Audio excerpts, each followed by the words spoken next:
사사기 2장 11절부터 23절까지 말씀입니다.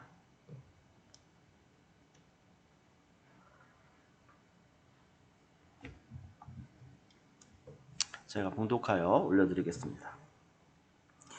이스라엘 자손이 여호와의 목전에 악을 행하여 바알들을 섬기며 애굽 땅에서 그들을 인도하여 내신 그들의 조상들의 하나님 여호와를 버리고 다른 신들 곧 그들의 주위에 있는 백성의 신들을 따라 그들에게 절하여 여호와를 진노하시게 하였으되 곧 그들이 여호와를 버리고 바알과 아스다롯을 섬겼으므로 여호와께서 이스라엘에게 진노하사 노력하는 자의 손에 넘겨주사 그들이 노략을 당하게 하시며 또 주위에 있는 모든 대적의 손에 팔아 넘기심에 그들이 다시는 대적을 당하지 못하였으매 그들이 어디로 가든지 여호와의 손이 그들에게 재앙을 내리시니 곧 여호와께서 말씀하신 것과 같고 여호와께서 그들에게 맹세하신 것과 같아서 그들의 괴로움이 심하였더라.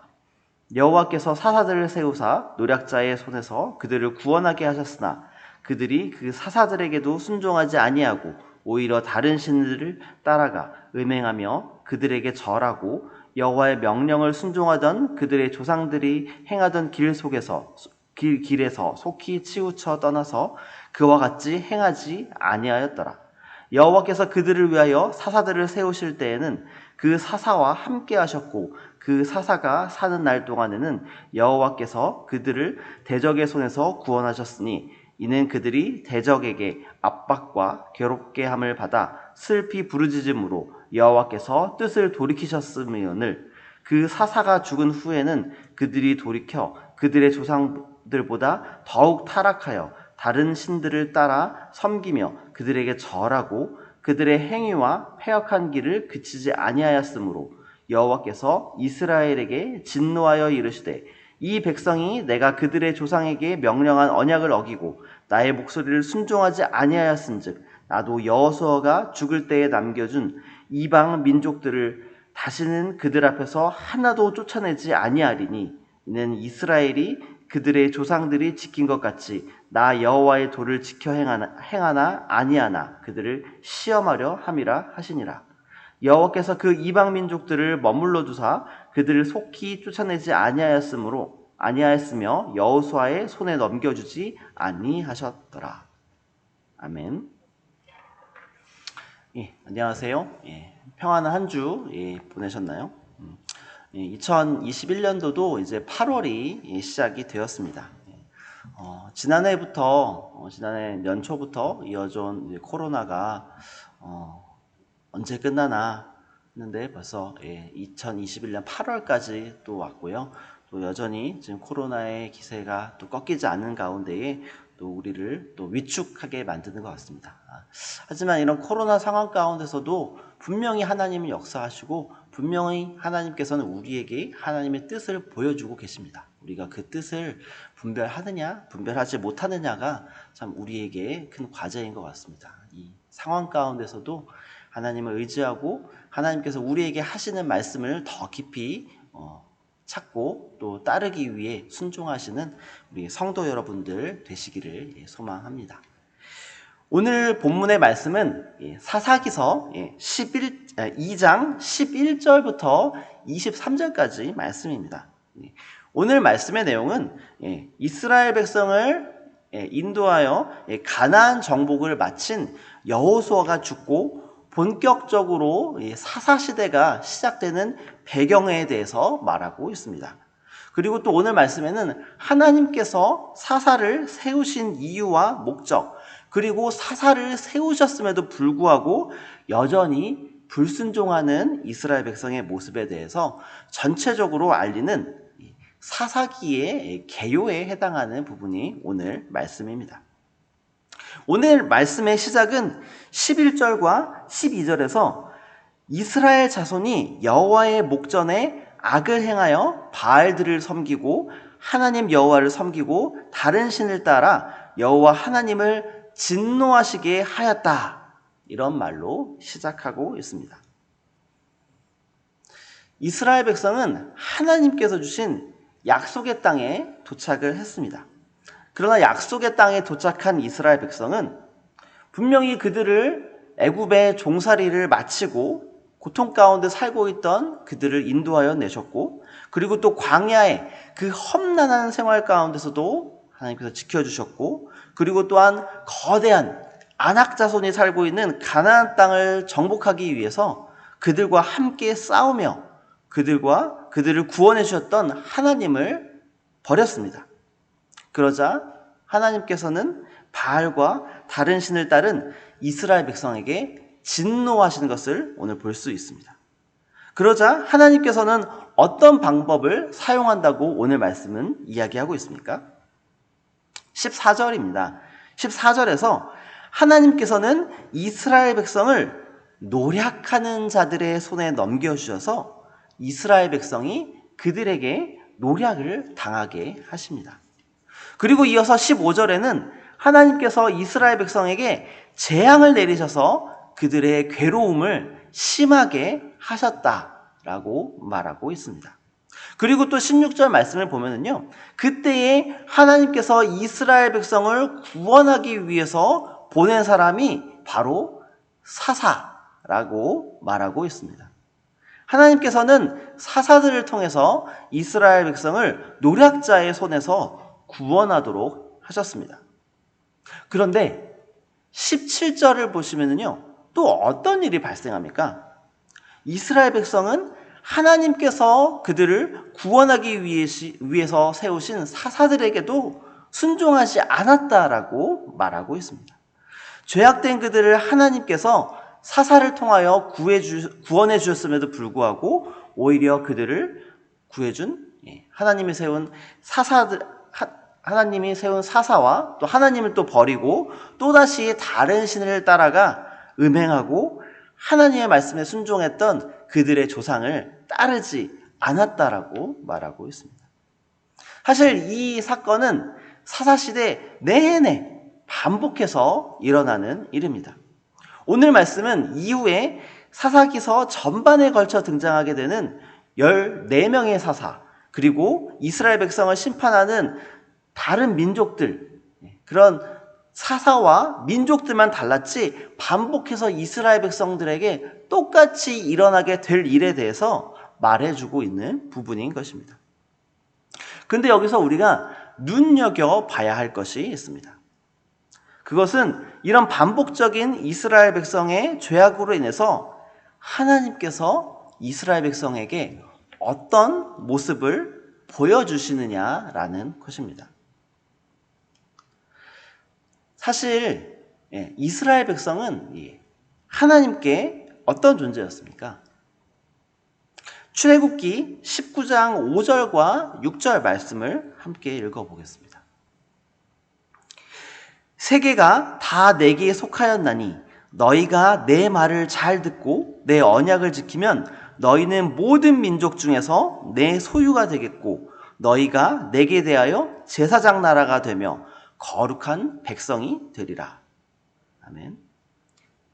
이스라엘 백성은 하나님의 말씀을 잘 듣고 언약을 지키면 모든 민족 중에서 하나님의 소유가 되는 것입니다. 그리고 이스라엘 백성은 제사장 나라가 되고 하나님의 거룩한 백성이 되는 것입니다. 이스라엘 백성의 존재는 하나님께 그런 존재인 것입니다. 그렇기 때문에 하나님께서는 이스라엘 백성에게 그토록 공을 들이시고 계속해서 하나님께 불평하고 불순종하고 심지어 애굽에서 그들을 이끌어낸 것이 금을 녹여 만든 황금 송아지라고 이야기했던 그런 불순종한 사람들까지도 하나님께서 신실하게 그들을 인도해 내시고 하나님의 약속을 지키시고 또 그 하나님께서 주실 것이라고 말씀하셨던 그 약속의 땅으로 인도하여 내셨던 것입니다. 그런데 그 목적지라는 땅에 도착을 했지만 여전히 이스라엘 백성은 하나님을 떠나려 하고 있습니다. 그런 이스라엘 백성에게 하나님께서는 다른 민족을 통해서 하나님이 택하신 백성을 다른 민족을 통해서 심판하는 것을 볼 수 있습니다. 그런데 하나님의 목적은 여기에서 이스라엘 백성을 심판하는 것에 있을까요? 우리가 노아의 홍수 사건을 바라볼 때에 타락한 이 세상에 대한 하나님의 심판의 역사라고 바라볼 수 있습니다. 그러나 그렇지 않습니다. 노아의 홍수 사건은 하나님의 심판의 사건이 아니라 죄를 그토록 미워하시는 하나님께서 하나님과 동행하며 하나님을 신실하게 믿고 따르는 노아와 그의 가족들을 구원하시는 하나님의 구원의 사건인 것입니다. 사사시대도 마찬가지입니다. 하나님께서 그토록 사랑하시고 제사장 나라로 세우신 이스라엘 백성이 하나님께 죄를 지었을 때에 하나님의 관심은 그들을 벌을 주고 심판하는 것에 있지 않습니다. 이스라엘 백성을 구원하고 하나님께 다시 돌아오도록 하는 것이 하나님의 목적이었습니다. 그렇기 때문에 하나님께서 친히 택하시고 그토록 사랑하는 제사장 나라인 이스라엘 백성을 하나님께 돌아오게 하기 위한 방법으로 다른 민족을 통해서 이스라엘 백성에게 고통을 허락하시는 것입니다. 이 백성에게 임한 고통은 하나님께서 그들을 버리셨기 때문인가 아니라 하나님의 끝없는 사랑으로 그들이 하나님께 돌아오기를 원하시기 때문에 고통을 허락하고 계신 것입니다. 고통은 그들이 환난 가운데 놓였을 때에 자신의 죄를 깨닫고 하나님을 의지하도록 하기 위한 하나님의 방법이었던 것입니다. 그리고 사사들은 그 죄를 깨닫고 하나님께 의지하며 하나님께로 돌아오는 이스라엘 백성, 그들을 위해서 하나님께 세우시고 보내신 것입니다.